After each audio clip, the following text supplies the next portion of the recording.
And the World Under-20 Sprint champion Tina Clayton has promised greater things as she looks to become a professional athlete for the 2023 season.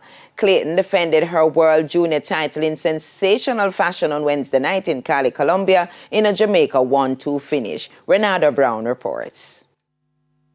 Tina Clayton now follows sprint hurdler Gillian Russell-Love as Jamaicans to win consecutive World Junior titles as she defended her 100-meter crown on Wednesday evening.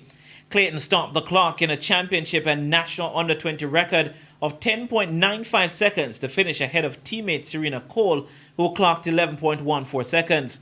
Shanti Jackson of the United States and Nketi Sido of the Netherlands were both given third in a time of 11.15 seconds. Clayton, who is eagerly anticipating competing in the senior ranks, says winning back-to-back titles was the goal heading into Colombia. A record wasn't in my mindset, but just to come out here and defend my title. To know this is my last year in high school, well, not really my last year, but you know, as an high school athlete, I cannot stay at high school running at 10, so you know, I got to move on. You know, difficulty is going to be there, but I am very strong mentally, and I think that I'll overcome everything. And Serena Cole, who did not contest an individual event at last year's Under-20 Championships, was thrilled to be on the podium.